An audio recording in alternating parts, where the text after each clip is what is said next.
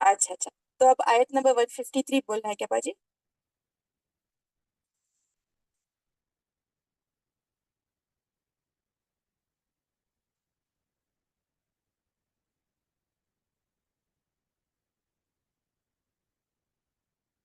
آپ کا mic mute ہے باجی. سوری، صحیح تھا ہاں وہ جی. کویشچن، تھوڑا سا کویشچن آگے پیچھے ہو گیا. پہلے یہ کویشچن آنا چاہیے تھا، پھر اس کے بعد وہ آنا تھا، تو تھوڑا سا گڑبڑ ہو گئی ٹائپنگ میں. تو 153 آیت نمبر 153 کو ایکسپلین کیجیے. اور ٹھیک ہے جی، یہاں کون پر کرے گا؟ اچھا صرف 4 ہی ہینڈ ریز ہوئے ہیں، باقی بہنیں کہاں ہیں؟ رضوانہ شیخ، عائشہ، سب غائب ہیں آج. ٹاپرز کی لسٹ میں اپنا نام نہیں لکھا رہے ہیں. گلناز باجی، آج کیا آپ آنسرز نہیں دے رہے ہیں؟ کیا بات ہے؟ میجبین، مختار باجی، آپ کیوں نہیں دیتے ہیں آنسرز؟ آپ تو پرفیکٹ ہیں کافی دنوں سے.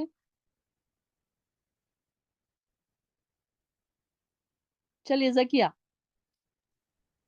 جی، غم پہ غم کی سب سے بڑی مثال نہیں، وہ والی نہیں، آپ صلی آیت اللہ علیہ نمبر وسلم جی 153. 154.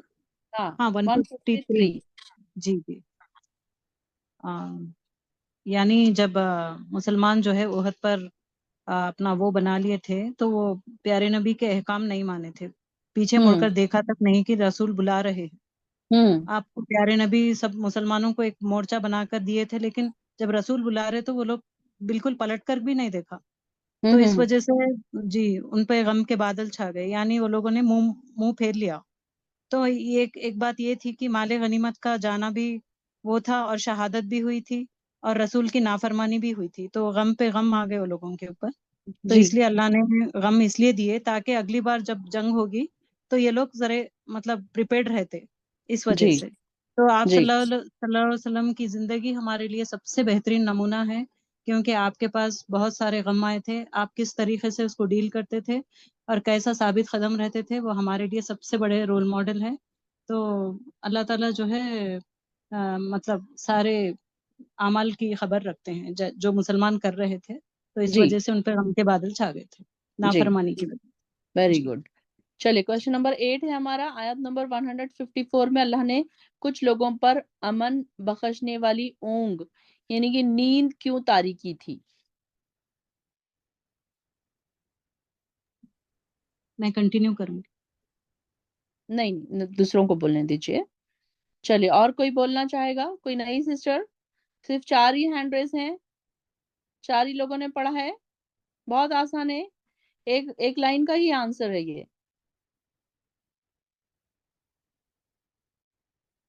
باقی بہنیں کوشش کریں, کوئی نئی بہن کوشش کرے. آیت نمبر, آپ کے سامنے تفسیر والا قرآن کھلا ہوا ہے آپ کا.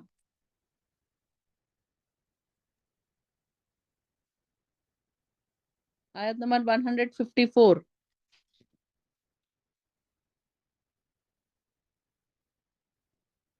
چلیے ریشما آصف. جی اس میں یہاں پر امن, لوگوں پر امن بخشنے والی اونگ. جب یہ جنگ شروع ہوئی تھی تو اس میں جو ہے جو لڑنے والے تھے اس میں جو ہے امن کی اونگ اس طرح سے طاری ہو گئی تھی ان کے اوپر کہ بس وہ لوگ مطلب اتنے دل سے وہ لوگ اتنے مطمئن ہو گئے تھے کہ جو ہے ہم جو بھی ہو جائے بس ہمیں اب لڑنا ہے اور جیتنا ہے, اور جتنا ہم سے ہو سکے وہ ہم جو ہے جان لگا دینی ہے اس جنگ میں. تو ان لوگوں میں ابو طلحہ بھی شامل تھے جو ان پر بھی جو ہے امن جو ہے اونگ طاری ہو رہی تھی. اور اس کے برعکس جو دوسرے جو لوگ ہیں ان کو یہ اپوزٹ والوں کے لیے یہ تھا کہ انہوں جو ہے بالکل فکر میں لگ گئے تھے کہ اب اس میں جو ہے ہماری جان جانے والی ہے. تو یہاں پر اللہ تعالیٰ بتا رہے کہ جو مطمئن ہے, جو اللہ پر پورا توکل رکھنے والے ہیں, ان کو اتنے اللہ تعالیٰ سکون, قلب کا سکون اتنا دیتے ہیں کہ وہ مطلب ان کی امن والے وہ ہو جاتے ہیں اور جو ہے بس جی جان لگا کے وہ لڑتے ہیں. برعکس ایسا دنیا میں جو آج کل بھی جو ہے انسان جو ہے جو وہی لوگ پریشان رہتے ہیں, وہی ساری زندگی جو چھوٹی چھوٹی باتوں پر فکر کرنے لگتے ہیں اور ان کا ساری فکر دنیا کے لیے ہی ہو جاتی ہے, تو وہ ان کو کبھی سکون نہیں رہتا, وہی لوگ ڈپریشن کے مریض ہو جاتے ہیں. جی تو یہاں پر جو جنگ احد کے دن جو اونگ آ گئی تھی اس کے کیا ہوا تھا, ان کی بدن کی تھکاوٹ دور ہو گئی تھی.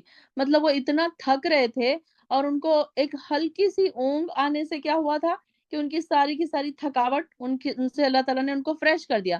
اب جیسے کہ ہم بہت زیادہ تھکے ہوں تو ایک چھوٹی سی نیپ بھی ہم لیتے ہیں تو ایک دم فریش ہو جاتے ہیں. تو اس لیے اللہ تعالیٰ نے ان کو ایک طریقے سے ان کے اوپر نعمت تھی, ایک اللہ تعالیٰ کی طرف سے ایک انعام تھا کہ ایک ہلکی سی اونگ ان کے اوپر آئی اور وہ اس میں ہی وہ ایک دم فریش ہو گئے, لڑنے کے قابل ہو گئے. چلیے کوشچن نمبر 9, آیت نمبر 157 میں کون سی موت کا ذکر کیا گیا ہے؟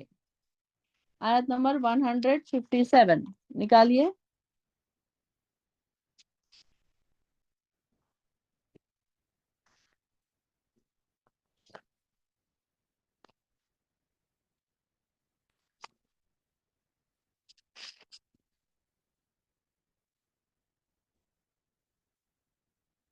میجبین.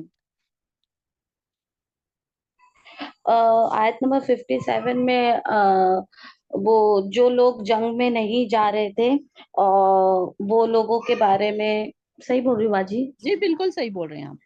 ہاں وہ لوگوں کے بارے میں ہے کہ نا آدھے لوگ لوٹ گئے تھے جنگ سے ڈر کر کے ہم اس میں مر جائیں گے, ہم مارے جائیں گے اس میں, اس لیے تو اللہ اس میں فرما رہے کہ اگر تم مارے جاؤ یا مر جاؤ یا مارے جاؤ تو تمہارے لیے میرے طرف سے مغفرت ہے اور وہ تمہارے لیے بہتر ہے.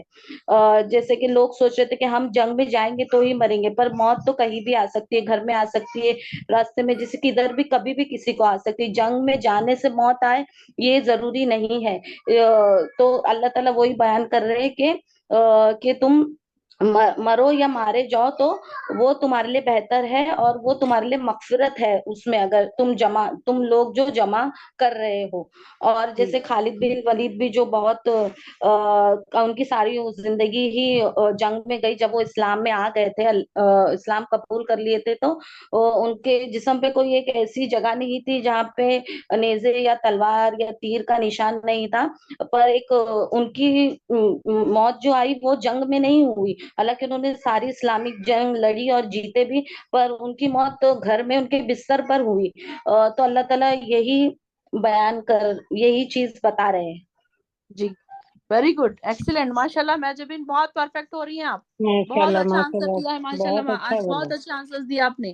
سمیرہ بہت خوش ہو رہی ہوگی, سمیرہ کو پیچھے چھوڑ رہی ہیں آپ ماشاء اللہ. مجھے 144 کا بھی آتا تھا باجی, میں بہت وہ تھی, پر وہ بول دیے جو ایگزیکٹلی تھا. کوئی بات نہیں, مجھے پتا چل رہا ہے کہ آپ نے پوری تیاری کی ہے, پورے پاؤ پارے کی تیاری کی ہے آپ نے ماشاء اللہ. جی آج باجی, سمیرہ کا مائک نہیں کھل رہا ہے, پتہ نہیں کیا بات ہے. ان کی طبیعت بہت ٹھیک نہیں ہے خوش ہوں باجی. باجی, میری طبیعت صحیح نہیں ہے اس لیے میں پریپیئر نہیں کر پائی ہوں.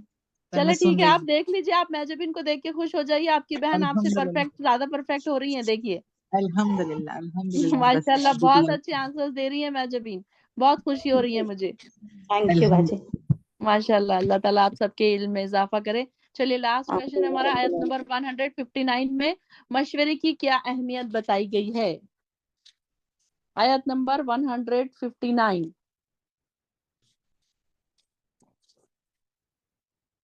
وَشَاوِرْهُمْ فِي الْأَمْرِ, اور مشورہ کیجئے, دین کے کام میں مشورہ کیجئے. اس بات باجی کی میں کیا بولوں, اہمیت. جی بات باجی میں بولوں, جی کون بولنا چاہ رہا ہے؟ باجی میں بولوں. اب سب آپ ہی بول رہی ہیں, محجبین دوسرے لوگ. سمیرہ بولنا چاہ رہی ہے. اچھا جی جی, ہاں ان کو باجی بولیں. میں تو جی پریپیئر نہیں سمیرہ کری ہوں بولیے, لیکن آپ. ایٹ لیسٹ میں میں سمیرہ کو پریپیئر تو سننا نہیں کری چاہوں ہوں, گی. میں پریپیئر نہیں کری ہوں, پر باجی جتنا میں نے پڑھی ہوں اس میں مجھے شاید ایسا لگ رہا ہے کہ مشورے میں ہمارے اندر خیر ہے تو کرنا چاہیے. اللہ نے کہا ہے کہ تم ہر فیصلے میں مشورہ کیا کرو تاکہ تم اس پہ رائٹ ڈیسیژن پہ پہنچ سکے. جی تھوڑا سا ہی میں نے ویری بتایا ہے. گڈ, جی ویری گڈ. آمینہ. جی باجی, یہاں پر یہ جو آیت میں جو مشورے کا بات کی جا رہی ہے, اس سے پہلے کی آیت میں یہ تھا کہ بیسیکلی جب ان کے ساتھ صحابہ نے جو نافرمانی کی تھی اور جگہ پہ سے ہٹ گئے تھے, ان کو بہت سارا افسوس تھا اور ایک ڈر تھا کہ اب نبی صلی اللہ علیہ وسلم ہمارے ساتھ کیا رویہ پیش کریں گے اور ہمارے ساتھ اب کیا سلوک ہوگا.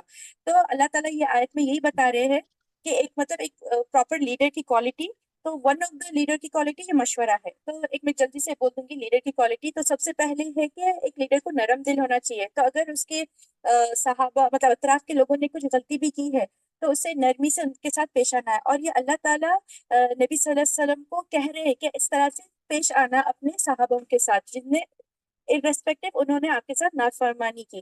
تو سب سے پہلے تو نرمی سے پیش آنے کے لیے کہا, اور کہا کہ انہیں درگزر کر معاف کر دو انہیں. لوگوں نے غلطی کی ہے اور وہ لوگ دل میں پچھتا رہے بھی ہے, تو اللہ تعالیٰ نے کہا انہیں معاف کر دو. اب یہ نہیں کہ اب انہوں نے مشورہ, اس سے پہلے بھی مشورہ کیا تھا کہ ہم کھلے میدان میں کریں گے, تو پھر نبی صلی اللہ علیہ وسلم نے ان کا مشورہ سنا تھا. تو اب یہاں پر کیا ہو رہا ہے, اللہ تعالیٰ یہ بتانا چاہ رہے ہیں کہ اگر ایک بار مشورہ غلط کسی کے پاس سے آیا تو ضروری نہیں کہ ان کا دوسرا مشورہ بھی غلط ہوگا. تو اللہ تعالیٰ یہاں پہ یہ دکھانا چاہ رہے ہیں ان کو معاف کر دو, ہر چیز کلین کر کے, اور پھر سے دوبارہ ان سے مشورے لینا چاہیے. تو نبی صلی اللہ علیہ وسلم نے تو شروع سے فرسٹ اسٹیپ سے جنگ احد شروع ہونے سے پہلے سے ہی مشورہ لیا تھا اور صحابہ سے پوچھا تھا. اور جو ینگ جنریشن کے صحابہ جو تھے وہ لوگ چاہ رہے تھے ہم کھلے میدان میں لڑیں گے کریں گے. تو اللہ تعالیٰ کے پاس ہر چیز آلریڈی لکھی ہوئی ہے, ہر چیز اللہ تعالیٰ کے پاس بنی ڈسٹنکڈ ہے. تو irrespective کہ وہ لوگ کہاں لڑتے کیا لڑتے, ان کے لیے یہ چیز لکھی ہوئی تھی کہ جو جنگ احد میں ہوا تھا. تو بیسکلی کیا ہے, مشورہ کرنا اسی لیے امپورٹنٹ ہے کیونکہ ہر ایک کا اوپینین ان لوگوں کو امپورٹنٹ فیل کرنے کے لیے, اور پتہ نہیں کہ کس کے پاس ہے, چاہے وہ چھوٹا ہو یا چاہے وہ بڑا ہو, کوئی اچھی چیز آ سکتی ہے ان کے پاس سے. تو اور دوسری چیز یہ ہے کہ مطلب میں یہ تھوڑا آف دا ٹاپک ہو رہا ہے لیکن میں جلدی سے بول دوں گی کہ آج یہ میرے ساتھ ایکچولی ہوا ہے یہ مشورے کا. جب میرا بیٹا مجھے کچھ کہہ رہا تھا کہ ہم لوگ شام میں اس طرح سے کریں گے, تو میں فوراً اسے منع کرنے والی تھی اور مجھے یہ آیت یاد آئی, اور پھر میں خاموش ہو گیا اور میں نے کہا ٹھیک ہے شام میں آپ کا سنوں گی, آپ کا اوپینین کیا ہے. تو اس طرح سے ہمیں آگے والے کو فوراً کلوز نہیں کر دینا ہے, ان کو پوچھنا ہے کہ ان لوگ کیا فیل کرتے ہیں, ان لوگ کیا سوچ ہے, ان کی سوچ کیسی ہے. اور الٹیمیٹلی اللہ تعالیٰ جو ہے وہ ڈیسٹین ہوتا ہے, اور اللہ کے اوپر توکل رکھنا ہے. یہ جی یہ نہیں کہ غلط مشورہ ہوا اس لیے ہمارے ساتھ ایسا ہوا, اس طرح کا ایٹیٹیوڈ نہیں رکھنا ہے. پھر جی باجی ویری میں ایک گڈ. بات بولنا چاہ رہی ہوں, جی سب سے اچھا مشورہ ہے استخارہ کے ذریعے اللہ سے مشورہ کرنا. جی جنرل ٹاپکس پہ اگر جنرل چیزوں پہ اگر ہم مشورہ کرنا چاہیں تو کیا ہوگا, اس کے لیے ہم استخارہ کر سکتے ہیں. جی استخارہ کرے, ماشاء اللہ, جزاک اللہ خیر. ہاں استخارہ کا مطلب یہ نہیں کہ وہ خواب میں ہمیں سگنل دے یا کچھ نہیں, بس 2 رکعت نماز پڑھے اور استخارہ کی دعا کرے جو جی طب نواز جو آداب زندگی پہ اور حضور کے ذریعے سے ہمیں بتائی گئی. جی ویری گڈ, ماشاء اللہ, جزاک اللہ خیر. بہت لاسٹ پوائنٹ اچھا ایڈ کر دوں میں. جی جی جی یہ آیت نمبر سورہ توبہ میں 128 پہ لقد جاءکم جو آیت آئی ہے, اس سے یہ پتہ چلتا ہے کہ پیارے نبی سب سے جو ہے